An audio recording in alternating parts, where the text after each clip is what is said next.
নমস্কার বন্ধুরা, বাসন্তী কিচেনে আপনাদের স্বাগত। আজকে আমরা তৈরি করব ঝিঙে ও আলু দিয়ে ডালের বড়ার মাখা মাখা তরকারি। চলো রেসিপিটা দেখে নিই। ডালগুলোকে আমরা আগে থেকে ভিজিয়ে রেখেছিলাম। এখন মিক্সিতে ডালগুলো দিয়ে এগুলোকে আমরা ভালো করে পেস্ট করে নেব। ডালটা ভালো করে পেস্ট করা হয়ে গেছে। এখন একটি বাটিতে নিয়ে সামান্য নুন ও সামান্য হলুদ দিয়ে গোলমরিচের গুঁড়ো দিয়ে এগুলোকে আমরা ভালো করে মেখে নেব। মাখা হয়ে গেলে ওইদিকে কড়াইতে তেল দিয়ে দিচ্ছি। তেলটা গরম হয়ে গেলে একে একে আমরা কড়াইতে বড়াগুলো দিয়ে দেব।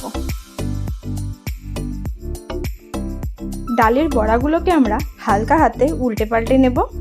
এগুলোকে আমরা হালকা লাল লাল করে ভেজে নেব। বড়াগুলো ভালো করে ভাজা হয়ে গেছে, এখন নামিয়ে নিচ্ছি। একই রকমভাবে আমরা বাদবাকি বড়া ভেজে নিয়েছি। এখন ওই কড়াইতে আমরা আলুগুলো দিয়ে দিচ্ছি। এর মধ্যে সামান্য হলুদ দিয়ে নেড়েচেড়ে নিচ্ছি। আলুগুলোকে আমরা লাল লাল করে ভেজে নেব। আলুগুলোকে আমরা সুন্দর করে লাল লাল করে ভেজে নিয়েছি। এখন এগুলোকে আমরা নামিয়ে নেব। আমরা ফোড়নের জন্য জিরে, শুকনো লঙ্কা ও কালো জিরে নিয়ে নিচ্ছি। এখন ওই তেলে মশলাগুলো দিয়ে নেড়েচেড়ে নিচ্ছি। এখন এর মধ্যে ঝিঙে দিয়ে দিচ্ছি। ঝিঙেগুলোকে আমরা হালকা লাল লাল করে ভেজে নেব।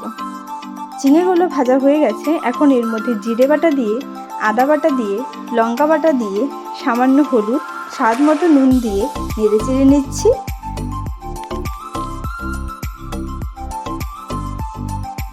এখন এর মধ্যে ভেজে রাখা আলুগুলো দিয়ে নেড়েচেড়ে নিচ্ছি। এখন এগুলোকে আমরা একসাথে ভালো করে কষিয়ে নেব। ভালো করে কষানো হয়ে গেছে। এখন ডাল বাটার জল দিয়ে এটাকে আমরা আবার একটু নেড়েচেড়ে নিয়ে কষিয়ে নেব। কষানো হয়ে গেলে পরিমাণ মতো জল দিয়ে নেড়েচেড়ে নিচ্ছি। উতরণে এসে গেলে ভেজে রাখা বড়াগুলো দিয়ে সামান্য ঘি দিয়ে নেড়েচেড়ে নেব। হয়ে গেছে, এখন এটাকে আমরা নামিয়ে নেব।